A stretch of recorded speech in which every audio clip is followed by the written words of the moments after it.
Indian സൈന്യത്തിന്റെ മുൻ കരസേനാ മേധാവിയായ ജനറൽ എം നരവാനെയുടെ റിട്ടയർഡ് ഓർമ്മക്കുറിപ്പായ 4 സ്റ്റാർസ് ഓഫ് ഡെസ്റ്റിനി 2024 പുറത്തിറങ്ങുമെന്ന പ്രഖ്യാപനം വന്നപ്പോൾ തന്നെ അത് വലിയ ശ്രദ്ധ നേടിയിരുന്നു. ഇന്ത്യയിലെ ഏറ്റവും നിർണായകമായ സൈനിക കാലഘട്ടങ്ങളിലൂടെയും പ്രതിസന്ധികളിലൂടെയും നയിച്ച ഒരു ഉന്നത സൈനിക നേതാവിന്റെ അനുഭവകഥകൾ വായിക്കാൻ രാജ്യത്തെ വായനാ സമൂഹം ആകാംക്ഷയോടെ കാത്തുനിന്നു. പ്രമുഖ പ്രസാധകരായ പെൻഗ്വിൻ റാൻഡം ഹൗസ് ഇന്ത്യ പുസ്തകം പ്രസിദ്ധീകരിക്കുന്നുവെന്ന പ്രഖ്യാപനം നടത്തിയതോടെ പുസ്തകശാലകൾ മുൻകൂട്ടി ഓർഡറുകൾ സ്വീകരിക്കുകയും ആമസോൺ പോലുള്ള ഇ-കൊമേഴ്സ് പ്ലാറ്റ്ഫോമുകളിൽ വായനക്കാർ ബുക്ക് ചെയ്യുകയും ചെയ്തു. എന്നാൽ അപ്രതീക്ഷിതമായി പുസ്തകത്തിന്റെ റിലീസ് നിർത്തിവെക്കപ്പെട്ടു. പിന്നീട് 2026 എത്തിയിട്ടും പുസ്തകം ഔദ്യോഗികമായി പുറത്തിറങ്ങിയിട്ടില്ല. ഇതോടെ പുസ്തകം എന്തുകൊണ്ട് തടഞ്ഞുവെച്ചു എന്ന ചോദ്യം കാലങ്ങളായി വാർത്തകളിലും ചർച്ചകളിലും ഉയരുന്ന വിഷയമായി മാറി. എന്നാൽ ഈ വിവാദം പുതിയൊരു വഴിത്തിരിവിലേക്ക് തിരിഞ്ഞത് കഴിഞ്ഞയാഴ്ച പാർലമെന്റിൽ പ്രതിപക്ഷ നേതാവ് രാഹുൽ ഗാന്ധിയുടെ കൈകളിൽ പുസ്തകത്തിന്റെ അച്ചടിച്ച ഹാർഡ് കവർ പകർപ്പ് പ്രത്യക്ഷപ്പെട്ടതോടെയാണ്.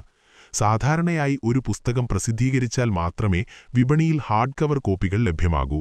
എന്നാൽ പ്രതിരോധ മന്ത്രാലയത്തിന്റെ അനുമതിയില്ലാതെ അച്ചടിക്കാനാവില്ലെന്ന് കരുതപ്പെടുന്ന കേന്ദ്ര പ്രതിരോധ മന്ത്രി രാജ്നാഥ് സിംഗ് തന്നെ നിലവിലില്ല എന്ന തരത്തിൽ പ്രതികരിച്ച ഒരു പുസ്തകത്തിന്റെ പൂർണ്ണ ഹാർഡ് കവർ കോപ്പി പാർലമെന്റിലെത്തിയത് ഇന്ത്യയിലെ രാഷ്ട്രീയ പ്രതിരോധ രംഗത്ത് വലിയ ഞെട്ടലാണ് സൃഷ്ടിച്ചത്. പാർലമെന്റിലെ ബജറ്റിന് ശേഷമുള്ള സമ്മേളനത്തിനിടയിൽ പ്രധാനമന്ത്രി നരേന്ദ്രമോദി നന്ദിപ്രമേയം അവതരിപ്പിക്കാൻ തയ്യാറെടുക്കുമ്പോഴാണ് രാഹുൽ ഗാന്ധി പ്രസിദ്ധീകരിക്കാത്ത ഓർമ്മക്കുറിപ്പിൽ നിന്നുള്ള വിവരങ്ങൾ ഉൾപ്പെടുത്തിയ ഒരു മാഗസിൻ ലേഖനത്തെ ആശ്രയിച്ച് സംസാരിച്ചത്. അദ്ദേഹത്തിന്റെ പ്രസംഗം 5 മിനിറ്റിൽ താഴെ മാത്രമായിരുന്നെങ്കിലും അതിന്റെ ഉള്ളടക്കം ലോക്സഭയിൽ വലിയ തരംഗം സൃഷ്ടിച്ചു. ഉടൻ തന്നെ ബി.ജെ.പി. നേതാക്കൾ, പ്രത്യേകിച്ച് ആഭ്യന്തരമന്ത്രി അമിത് ഷാ ഉൾപ്പെടെയുള്ളവർ രാഹുൽ ഗാന്ധിക്കെതിരെ കടുത്ത വിമർശനവുമായി രംഗത്തെത്തി. പ്രസിദ്ധീകരിക്കാത്ത പുസ്തകത്തിൽ നിന്നുള്ള കാര്യങ്ങൾ ഉദ്ധരിക്കുന്നത് ശരിയാണോ എന്ന ചോദ്യമാണ് ഭരണപക്ഷം ഉയർത്തിയത്.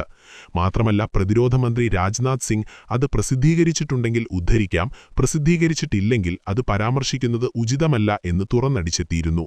ഈ വെല്ലുവിളിക്ക് മറുപടിയായി രാഹുൽ ഗാന്ധി 2 ദിവസത്തിനുള്ളിൽ വീണ്ടും പാർലമെന്റിലെത്തിയപ്പോൾ 4 സ്റ്റാർസ് ഓഫ് ഡെസ്റ്റിനി എന്ന പുസ്തകത്തിന്റെ അച്ചടിച്ച ഹാർഡ് കവർ പകർപ്പ് ഉയർത്തിക്കാട്ടി ഇത് പ്രധാനമന്ത്രിക്ക് സമ്മാനിക്കാൻ ആഗ്രഹിക്കുന്നുവെന്ന് പ്രഖ്യാപിച്ചു. ഇതോടെയാണ് രാജ്യം മുഴുവൻ ഒരു ചോദ്യം ഉച്ചത്തിൽ ഉയർത്തിയത്. പ്രതിരോധ മന്ത്രാലയം പോലും ഔദ്യോഗികമായി നിലപാട് വ്യക്തമാക്കാത്ത ഒരു പുസ്തകം എങ്ങനെ അച്ചടിച്ചു? അതും ഒരു രാഷ്ട്രീയ നേതാവിന്റെ കൈകളിൽ പാർലമെന്റിലെത്തിയത് എങ്ങനെ? ജനറൽ നരവാനെയുടെ ഓർമ്മക്കുറിപ്പ് ഒരു സാധാരണ സൈനിക ആത്മകഥയല്ലെന്ന് വിദഗ്ധർ പറയുന്നു. 1962 ഇന്ത്യ-ചൈന യുദ്ധത്തിന് ശേഷം ഇന്ത്യയും ചൈനയും തമ്മിലുണ്ടായ ഏറ്റവും വലിയ സൈനിക സംഘർഷമായ ഗൽവാൻ ഏറ്റുമുട്ടൽ ഉൾപ്പെടെയുള്ള നിർണായക കാലഘട്ടങ്ങളിലെ ഇന്ത്യയുടെ സൈനിക നിലപാടുകളും തീരുമാനങ്ങളും ഈ പുസ്തകത്തിൽ പ്രതിഫലിക്കാം എന്നതാണ് അതിന്റെ പ്രധാന സവിശേഷത.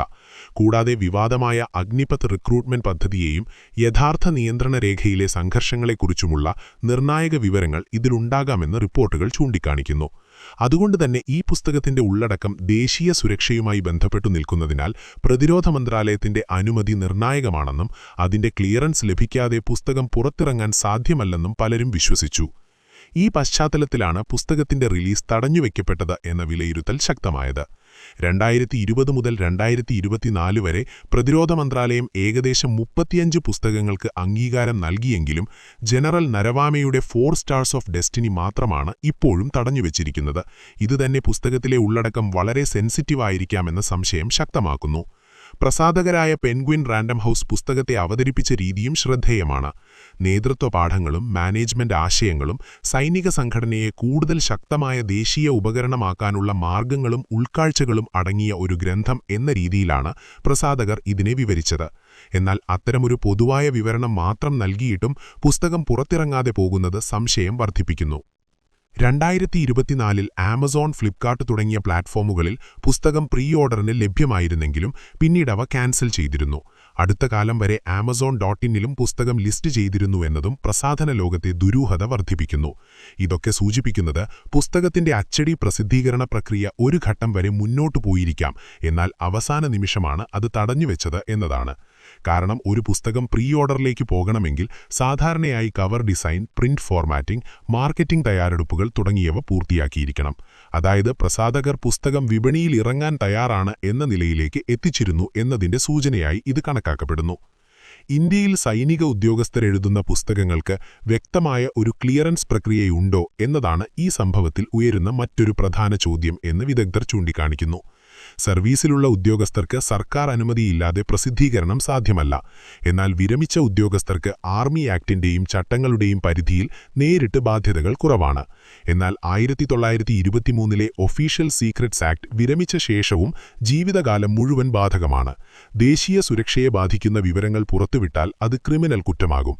അതിനാൽ തന്നെ വിരമിച്ച ഉദ്യോഗസ്ഥർ പോലും പലപ്പോഴും മുൻകരുതലായി പ്രതിരോധ മന്ത്രാലയത്തിലോ സർവീസ് ആസ്ഥാനത്തിലോ കൈയെഴുത്തുപ്രതി പരിശോധനയ്ക്ക് അയക്കാറുണ്ട്.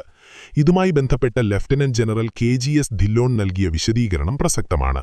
പ്രവർത്തന കാര്യങ്ങളെയും സൈനിക തന്ത്രങ്ങളെയും സംബന്ധിക്കുന്ന കാര്യങ്ങൾ ഉൾപ്പെടുന്ന പുസ്തകങ്ങൾ സർവീസിലുള്ളതോ വിരമിച്ചതോ ആയ ഉദ്യോഗസ്ഥർ എഴുതുമ്പോൾ അത് ആർമി ആസ്ഥാനത്ത് സമർപ്പിച്ച് പരിശോധന നടത്തേണ്ടത് പതിവാണ്.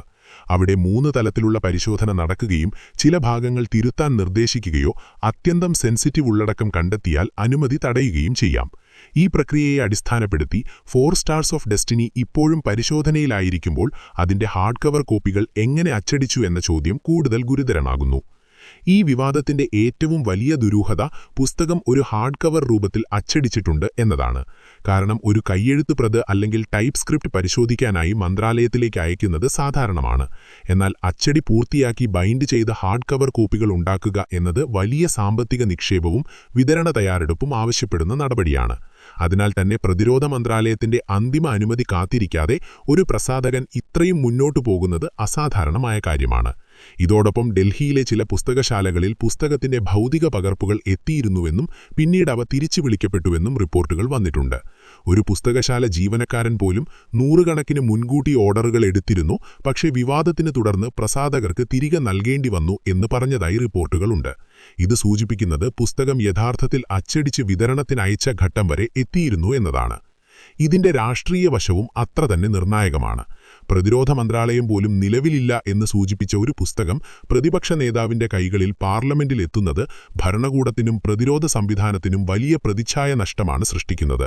അതേസമയം ഈ പുസ്തകത്തിലെ ഉള്ളടക്കം എന്താണെന്നും അതിൽ ദേശീയ സുരക്ഷയെ ബാധിക്കുന്ന വിവരങ്ങളുണ്ടോ എന്നും പൊതുജനം അറിയാൻ ആഗ്രഹിക്കുന്നു. രാഹുൽ ഗാന്ധി പുസ്തകം പ്രധാനമന്ത്രിക്ക് സമ്മാനിക്കാൻ ശ്രമിച്ചതും വിഷയത്തെ കൂടുതൽ പൊതുരാഷ്ട്രീയ വിവാദമാക്കി മാറ്റി.